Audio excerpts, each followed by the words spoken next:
அஸ்ஸலாமு அலைக்கும் வரஹ்மத்துல்லாஹி வபரகாத்துஹு. பெரியோர்களே, தாய்மார்களே, என் போன்ற மாணவ மாணவிகளே, நான் உங்களுக்கு மத்தியில் ஒன்று சேர்க்கப்படும் நாள் மறுமை என்ற தலைப்பில் சிற்றுரையாற்ற வந்துள்ளேன். இந்த உரையை கேட்டு பயன்பெறக்கூடிய மக்களாக அல்லாஹ் உங்களையும் என்னையும் ஆக்கி வைப்பானாக. அன்பானவர்களே, இப்பிரபஞ்சத்தில் நம்மை அல்லாஹ் சிறந்த படைப்பாக படைத்து அதிலும் ஒப்பற்ற மார்க்கமான இஸ்லாத்தை நம் வாழ்க்கை நெறியாக பின்பற்ற செய்தானே, அது அவன் நமக்கு அளித்த மாபெரும் கிருபை. இஸ்லாத்தை ஏற்றுக்கொண்ட நாம் சில அடிப்படை விஷயங்களின் மீது நம்பிக்கை கொள்கிறோம். அவை அல்லாஹ்வை நம்புதல், அவனுடைய தூதர்களை நம்புதல், வேதங்களை நம்புதல், வானவர்களை நம்புதல், விதியை நம்புதல், இறுதி நாள் மறுமை ஆகியவற்றை உண்டென்று நம்பி இருந்தாலும் இறுதியாக சொல்லப்பட்ட மறுமை குறித்து நம்மில் பெரும்பாலோர் நம்பிக்கை குறைவாகவோ அல்லது அறவே இல்லாத நிலையில் நம்மில் பெரும்பாலோர் பாரமுகமாகவும் அலட்சியமாகவும் இருக்கிறார்கள். இக்குதரபல் இன்னாசி ஹிசாபகும், மனிதர்களுக்கு அவர்களுடைய கணக்கு விசாரணையால் நெருங்கிவிட்டது.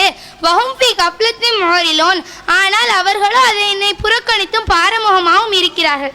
இறைவனின் வசனத்தில் கூறுவதற்கு ஏற்ப மறுமையை பயந்து அதற்காக தன்னுடைய நல்லறங்களை முற்படுத்தி அனுப்ப வேண்டியவன் எவ்வாறு இருக்கிறான் என்றால், படைத்த இறைவனுக்கு இணை வைப்பவனாக, கொலை செய்பவனாக, நயவஞ்சகனாக, புறம் பேசுபவனாக, வரதட்சணை வட்டி வாங்குபவனாக, பிறர் பொருளை அபகரிப்பவனாக, பிறர் துன்பம் கண்டு இன்புறுபவனாக, அமானித மோசடி செய்பவனாக, விபச்சாரம் செய்பவனாக, தொழுகை இல்லாதவனாக இருந்து வருவது இறைவனின் கூற்றுக்கு சான்றாக இருக்கிறது.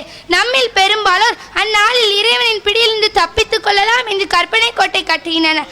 ஆனால் அல்லாஹ் கூறுகிறான், யௌமனு சையிருல் ஜிபால், அந்நாளில் நாம் மலைகளை பெயர்த்து விடுவோம். ஓ தரல் அருள பாரிசா, அப்போது நீர் பூமியை வெட்ட வெளியாக காண்பீர். ஓ ஹஷர்னாகும் ஃபலம் நுகாதீர் மின்ஹும் ஆதா, அந்நாளில் நாம் ஒருவரையும் விட்டு வைக்க மாட்டோம்.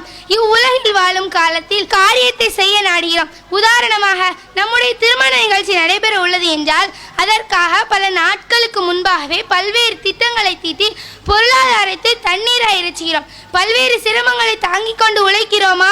ஆனால் நாளை நாம் அனைவரும் சந்திக்க இருக்கும் அந்த மறுமைக்காக என்ன திட்டம் வைத்திருக்கிறோம்?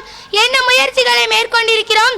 என்ன முற்படுத்தி அனுப்பி இருக்கிறோம்? உலகில் வாழும் காலத்தில் இறைவன் அளித்த அருட்கொடைகளை அனுபவித்து விட்டு மறுமைக்காக எதையும் செய்யாமல் அந்நாளை அடைந்த துர்ப்பாக்கியசாலி நாளை மறுமையில் கை செய்தப்படுவதை திருக்குரான் கூறுகிறது. வஜிய யௌமைதி பிஜஹன்னம் யௌமைதி யததக்கருல் இன்சானு அன்னாலஹு திக்ரா, அந்நாளில் மனிதன் உணர்வு பெறுவான். அந்நாளில் உணர்வு பெறுவதனால் என்ன பயன்?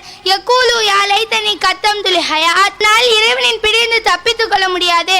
இவ்வுலகில் வாழும் காலத்தில் பிறரிடம் உதவி எதிர்பார்த்தோ யாசித்தோ காலம் தள்ளி கொண்டிருக்கிறோம்.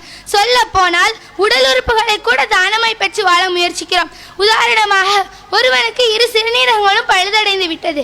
மாற்று சிறுநீரகம் பொருத்த வேண்டிய கட்டாய சூழ்நிலையில் அவனை பாசத்தை கொட்டி வளர்த்த தாய், தந்தை, அரவணைத்த உறவினர்கள், உயிராய் பழகிய நண்பர்கள் என சுற்று வட்டமும் அவனுக்கு சிறுநீரகத்தை தானமாய் தர முன்வருவர். ஆனால் நாளை நாம் அனைவரும் சந்திக்க அந்த நாளில் சுற்றுத்தாரும் நட்பு வட்டமும் எவ்வாறு இருப்பர் என்று திருக்குரான் தெளிவாக சொல்கிறது. ஆகவே முடிவின் போது காதை செவிடாக்கும் பெரும் சப்தம் வரும். அந்நாளில் மனிதன் விரண்டு ஓடுவான். தன் தாயை விட்டும், தன் தந்தையை விட்டும், தன் மனைவியை விட்டும், தன் மக்களை விட்டும் விரண்டு ஓடுவான். அந்நாளில் அவன் அவல நிலையே அவனுக்கு போதுமானதாயிருக்கும். மேலும் அந்நாளை பற்றி இறைவனின் வர்ணனையை பாருங்கள். வானம் முறுக்கப்பட்ட செம்பை போல் ஆகிவிடும். இன்னும் மலைகள் யாவும் பஞ்சாகிவிடும். ரகசியங்கள் யாவும் வெளிப்பட்டுவிடும். அந்நாளில் நாம் ஒருவரையும் விட்டு வைக்க மாட்டோம்.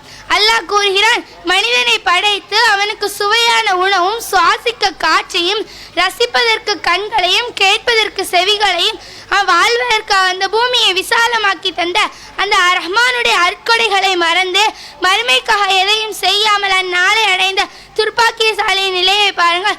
அவை தீயவற்றில் உறுதியாக செயல்பட்டவை. சுட்டரிக்கும் நெருப்பில் அவை கருகும். கொதிக்கும் மூச்சிலிருந்து அவர்களுக்கு புகட்டப்படும். அது அவர்கள் கொளுத்து செழிக்கவும் வைக்காது, அன்றியும் பசியையும் நீக்காது. இவ்வுலகில் எந்த சரீர சுகத்திற்காக ஓடி உழைத்தானோ அந்த உடல் உறுப்புகள் நாளை மறுமையில் அவனுக்கு எதிராக சாட்சி சொல்லும். அந்நாளில் நாம் அவர்களின் வாய்களின் மீது முத்திரையிட்டு விடுவோம்.